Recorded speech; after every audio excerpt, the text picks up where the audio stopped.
Você está ouvindo o Futuro Azul.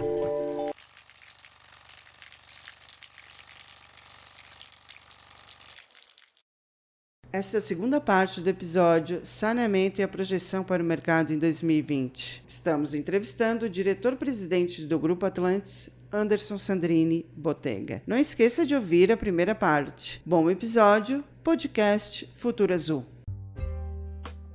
O que pode ser feito para melhorar estes índices numa conjunção do setor público e do setor privado? O Brasil, por muito tempo, teve um tamanho de país na esfera pública muito gigante. Eu vou dar um exemplo aqui, para quem tem mais de 30 anos, como eu, 30, 35 anos, acho que a maioria de nós aqui já temos, né? Vou dar o exemplo das telecomunicações, né? Durante muito tempo no Brasil, o sistema de telecomunicações foi um monopólio do Estado, né? A telefonia fixa, todo o sistema de telecomunicações era um monopólio do Estado através das empresas estaduais de telecomunicações e do sistema Telebrás.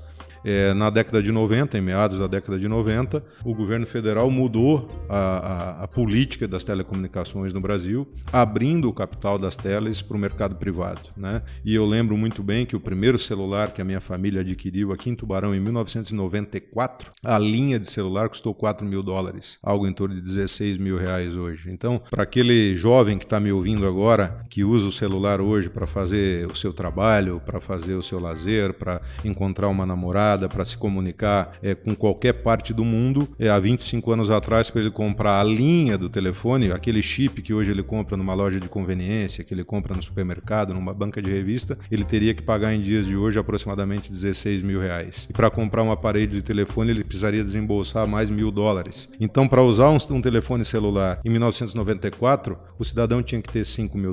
Para se ter um telefone fixo em casa, o cidadão tinha que comprar uma linha de telefone fixo, que existia inclusive um mercado de venda de linhas de telefonia fixa, né, que custava muito dinheiro. Quem tinha uma linha de telefone tinha uma poupança. E com a privatização, com a abertura do mercado das telecomunicações para o setor privado, nós temos essa condição hoje, e aí existe uma fotografia que me choca muito, que é uma criança de 6 anos de idade, de posse de um celular, de um smartphone, falando e brincando com o smartphone com os pés dentro do esgoto, né? Ou seja, o país conseguiu universalizar os serviços de telecomunicações, cada uma das famílias brasileiras hoje, de norte a sul, de leste a oeste, né, as próprias famílias mais humildes, dos rincões mais afastados do Brasil, existe lá um aparelho de celular que conecta essas pessoas com o mundo inteiro. E nós ainda continuamos em certos lugares, como aqui em Tubarão, tendo o esgoto jogado dentro do rio, jogado na drenagem pluvial. Então eu diria que essa abertura do mercado de saneamento não significa que tem que privatizar tudo, não significa que tem que acabar com as empresas públicas, né? A empresa pública que for bem gerida, que tiver bons índices, que tiver fazendo investimento de verdade, que tiver comprometida com aquilo que se está votando no Congresso agora, para nos próximos 13 anos, universalizar o serviço de água e esgoto no Brasil, que ela continue atuando no mercado. Não há que se vedar a participação de empresa pública. Agora, que se permita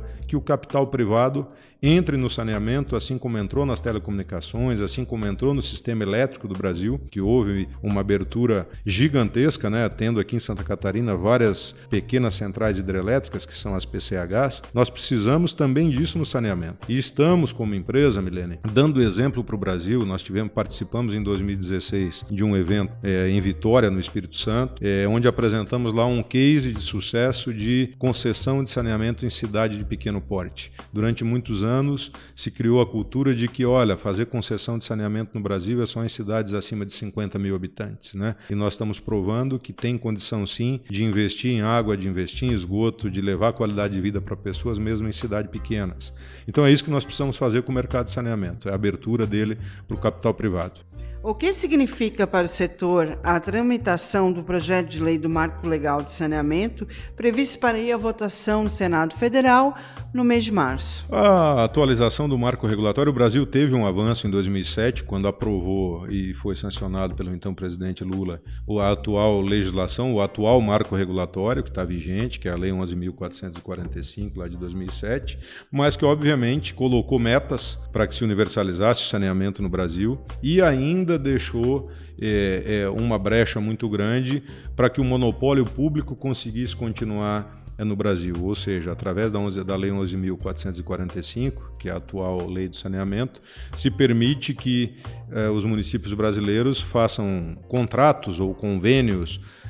São contratos de programa que são falados, né, com as empresas públicas, né? E muitas vezes, eu citei isso também na imprensa na última semana, a moeda de troca que as empresas públicas de saneamento elas encontram para negociar com os prefeitos, não é algo vinculado ao saneamento. Se você olhar recentemente aqui no sul de Santa Catarina, a Companhia Estadual de Saneamento assinou um contrato de programa com uma cidade que eu vou preferir não citar o nome, um contrato de 30 anos, e a contrapartida foi dar 8 quilômetros de asfalto para o prefeito pavimentar uma estrada. Quer dizer, então ao invés de você levar mais rápido o esgoto para essa cidade, você investiu lá 8 milhões de reais para fazer um asfalto. Obviamente que o cidadão está andando em cima do asfalto, ele teve um pseudo-benefício, mas o papel da companhia estadual não é dar asfalto, o papel da companhia estadual é levar água e esgoto para a casa das pessoas.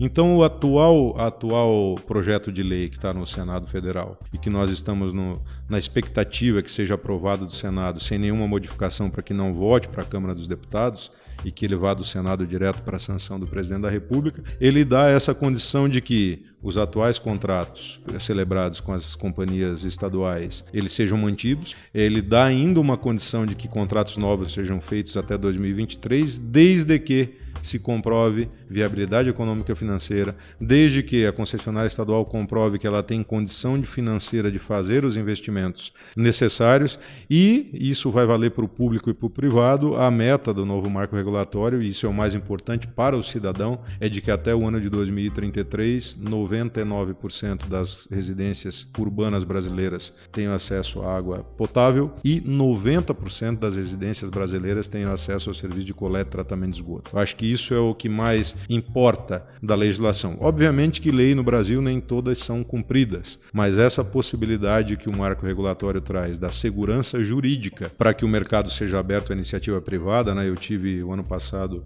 na Europa fazendo um roadshow, visitando empresas do segmento de saneamento do mundo, das mais antigas do mundo, e o mercado externo efetivamente começa a acreditar no Brasil, o mercado externo de saneamento, tanto pela política econômica que está sendo desempenhada no Brasil atualmente, mas principalmente na expectativa dessa aprovação do marco regulatório. Então eu acredito que o novo marco regulatório vai fazer com que nós tenhamos, né, uma revolução no saneamento, assim como tivemos nas telecomunicações. Eu participei de um evento no final do ano passado em São Paulo, da Fundação Getúlio Vargas, e um dos economistas, que é assessor do ministro Paulo Guedes, ele trouxe um exemplo dos últimos 40 anos, qual foi o período em que houve o maior investimento em infraestrutura no Brasil relacionado ao PIB brasileiro, né? E aí ele fez lá perguntas.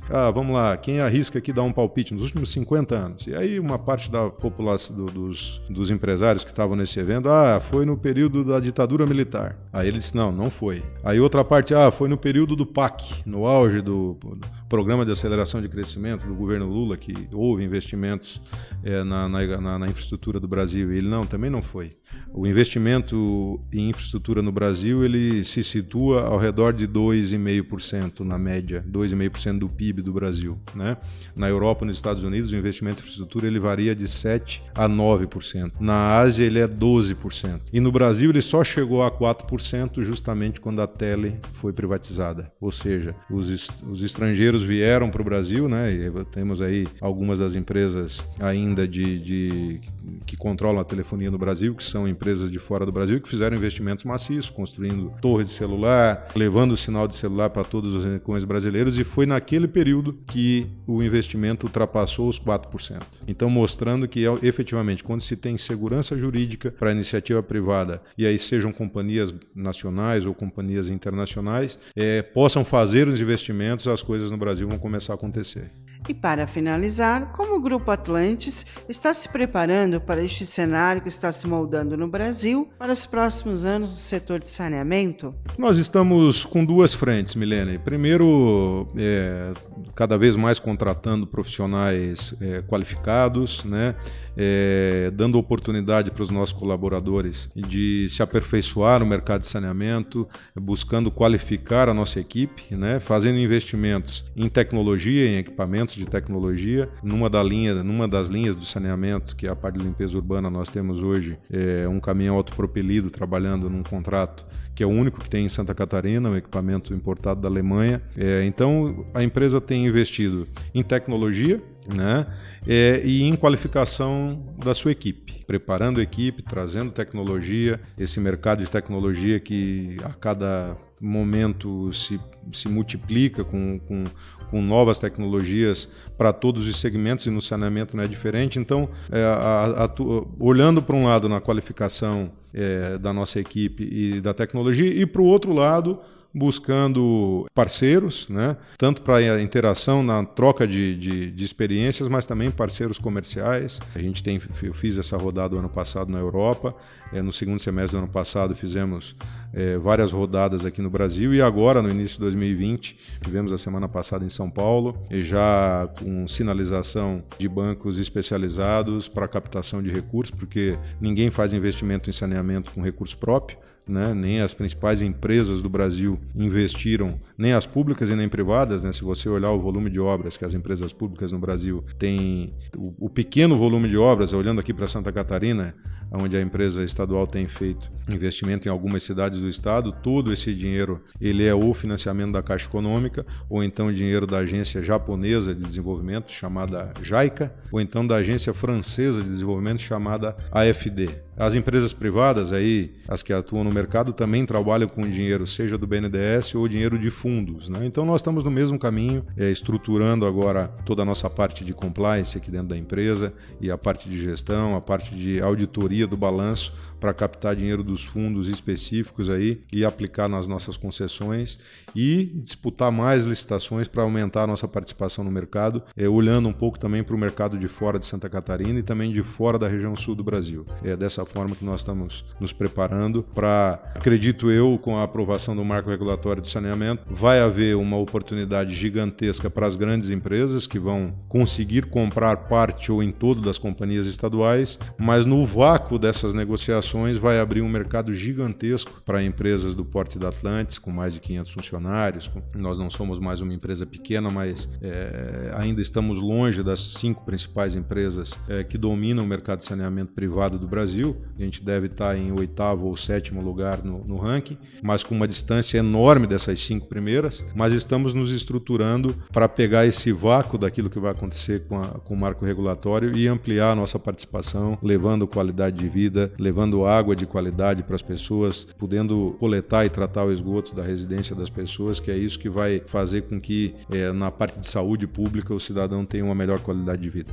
Anderson, muito obrigada pelas suas informações. Espero que nossos ouvintes também tenham gostado desse primeiro episódio do podcast Futuro Azul. A publicação estará no site do Grupo Atlantis, nas plataformas digitais como Spotify, Apple Podcast, Castbox, Deezer e no seu player predileto. Agradecemos sua audiência e pedimos que siga nossas redes sociais no Instagram, Facebook e LinkedIn. Até o próximo podcast Futuro Azul, com assuntos sobre saneamento e sustentabilidade.